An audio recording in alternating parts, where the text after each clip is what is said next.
Magandang umaga mula sa grupong makakalikasan ng 10STE Benevolence. Ang tatalakayin natin ngayon ay ang konsepto ng pagpapahalaga, ang asal bilang pinakabuod ng pamantayan, katangian ng taong may mabuting asal, at elemento ng asal. Ngunit bago iyon, narito ang mga miyembro ng grupong makakalikasan. Simulan na natin sa konsepto ng pagpapahalaga. Ang Pilipino ay mayaman sa mga magagandang ugali at asal. Ang asal ay isang mahalagang batayan ng moral ng pagkatao ng Pilipino. Ang mga paniniwala o prinsipyong nasa isip ng tao ay makikita sa ugali at asal niya. Ang uri ng kilos ay ebidensya ng ating pagkatao. Ang asal ay nagbibigkis ng bawat Pilipino na kumilos, mag-isip at manindigan ng maaayon sa magandang ugali ng Pilipino. Sa asal din magmumula ang mga moral at etikang mga tuntunin at batas ng kagandahang loob at kabutihang gawa at pagkilos. Kung ang bawat tao ay tuwirang isasaayos ang kanyang sarili, pagpapahalaga, saloobin at pagkilos, tuloy-tuloy ang pananatili ng isang makatao at maunlad na lipunang Pilipino. Ang asal bilang pinakabuod ng pamantayan. Ang asal ay tinatayang sentro ng pamantayan na siyang pagbibigay kabuluhan sa mga pagpapahalaga ng tao. Ating unawain ang katuturan at kahalagahan ng asal sa konteksto ng karanasang Pilipino. Maraming kahulugan ang konsepto ng asal ayon kay Hocano. Ito ay ang mga sumusunod. Ang asal ay ginagamit bilang pagtukoy sa ugali. Malalim ang kahulugan ng asal kaysa ugali. Sa asal nasasalamin ang ating ugali at pagkilos. Sa matematikang pananalita, ito ay maaaring isalin bilang ugali plus kilos equals asal.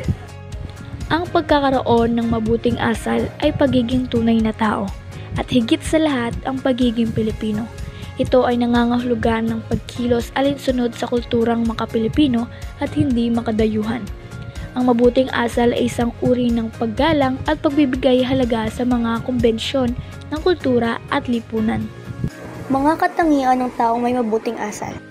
Ang taong may mabuting asal ay 1. Nakakakilos ng may kawastuan at disiplina at kumikilala sa karapatan ng iba. Ang wastong disiplina ay ginagawa sa lahat ng sitwasyon at pagkakataon. 2. Maingat sa kanyang pananalita at pagkilos. Alam niya ang maaaring kahinatnan ng kanyang kilos at ugali. Sa ating kultura, ang pagtalikod sa kausap ay isang pagkilos na taliwas sa batas ng kagandahang asal. Sa kabuuan, ang asal ay konseptong nag-uugnay sa ating sarili at sa ating kapaligiran. Kung ang ating sarili ay namumuhay na may wastong asal, ang ating mga ugali at kilos ay makakatulong sa pagpapabilis ng pambansang kaunlaran. 3. Ang mabuting asal ng bawat mamamayang Pilipino ay batayan ng mabuti, makadiyos, makatao at makabayang lipunang Pilipino. Kung ano ang asal ng mamamayan ay masasalamin ang uri ng pagkalipunan ng isang bansa. Naniniwala ang lipunang Pilipino na mahalaga ang mamamayan upang matupad ang hangarin. Kung mapapanatili at mapapabuti pa ang asal ng bawat Pilipino, mapapabilis ang ating mithiin na maging higit na makatao at maunlad. Number 4. Madaling sabihin na mabilis na mapabuti ang uri ng ating pagkabansa kung ang lahat ng mamamayang Pilipino ay mamumuhay na may mabuting asal. Sa totoo, kailangan magsimula ang pagbabago sa determinasyon ng bawat Pilipino. Marami mabibigat na suliran ang malalaking bahagi ng ating populasyon. Ang ilan dito ay ang pagkagutom, pag-abuso sa mga ibinagbabawal na gamot, mga karahasan at kawalan ng disenteng matitirahan. Dahil sa labis na kahirapan ay humihina ang asal ng tao at maaari magpabagal ng inaasam na pagsulong ng lipunang Pilipino. Number 5. Ikaw, ako, sila, tayong lahat ay may responsibilidad na mapalakas ang uri ng lipunang Pilipino. Sa bawat individual, magsisimula ang ganitong pambansang adhikain. Nagsimula ito sa asal na magsasabuhay ng tumpak na ugali at pagkilos. Dapat naisin ng lipunang Pilipino ang tunay na maging makadiyos, makatao, makabayan at makakalikasan ang bawat Pilipino. Ang mga elemento ng asal. Ang asal ay may malalim na ugat sa ating katutubong kultura. Bahagi ang asal sa orientasyon ng mga pagpapahalagang Pilipino. May impluwensya ang pagsakop ng mga banyaga sa asal ng Pilipino. Ngunit nanatili pa rin ang tunay na asal sa puso at diwa ng Pilipino sa uri ng pag-iisip, pagkilos at damdamin. Ang asal ay binubuo ng tatlong pangunahing elemento, kapwa, damdamin at dangal. Ang tatlong ito ay nagpapakilos sa tao sa kanyang pang-araw-araw ng pakikitungo at pakikisalamuha sa lipunan. Ayon kay Hokano, ang kanilang relasyon ay maaaring balangkasin. Number 1, kapwa.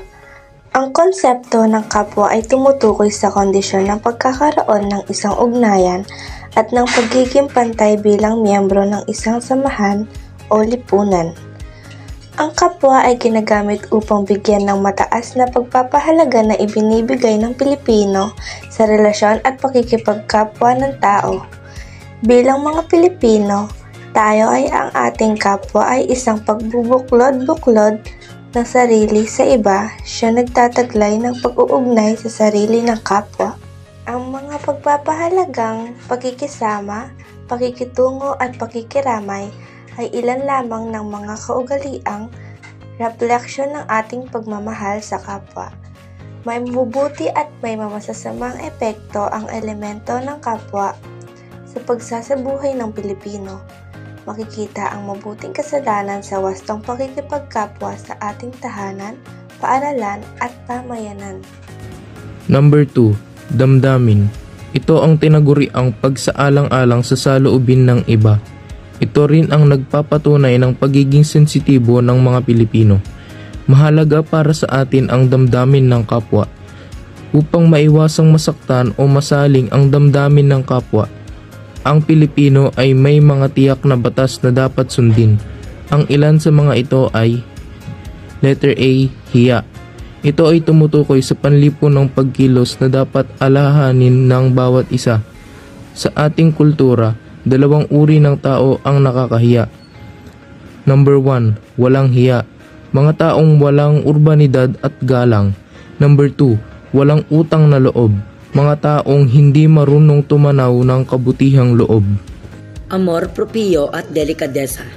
Ito ay ang mga konseptong hiram mula sa Kastila na nangangahulugan ng pangangalaga sa sariling karangalan at pangalan. Ang mga ito ay hindi lamang pagpapamalas ng sentimento, kundi batayan din sa paggawa ng moral na pagpapasya. May mga kabutihan at masasamang resulta ang amor proprio at delikadesa sa buhay ng Pilipino. Bilang mga kabataang Pilipino, ating isabuhay ang tamang amor proprio at delikadesa sa tamang sitwasyon. Ang mga ito ay karaniwang inuugnay sa personal na pagtingin sa sarili at sobrang pagkamaramdamin kung kaya sila ang kumakatawan sa konsepto ng balat sibuyas. Ang konsepto ng balat sibuyas ay ang paglalarawan na ang mukha ng tao sa anumang paraan ay dapat nabigyan ng proteksyon at sa oras naman ng kritikal na sitwasyon ay dapat na ligtas sa malalaking kahihiyan. Awa, ito ay may orientasyong pang-krisis na nangangahulugan ng pagkakawang gawa, pagiging mabait at mapagpatawad. Inaasahan na sa oras ng krisis o matinding pangangailangan ang bawat Pilipino ay magkakaroon tumulong sa abot ng kanyang makakaya sa sino mang nagdadalamhati o biktima ng krisis.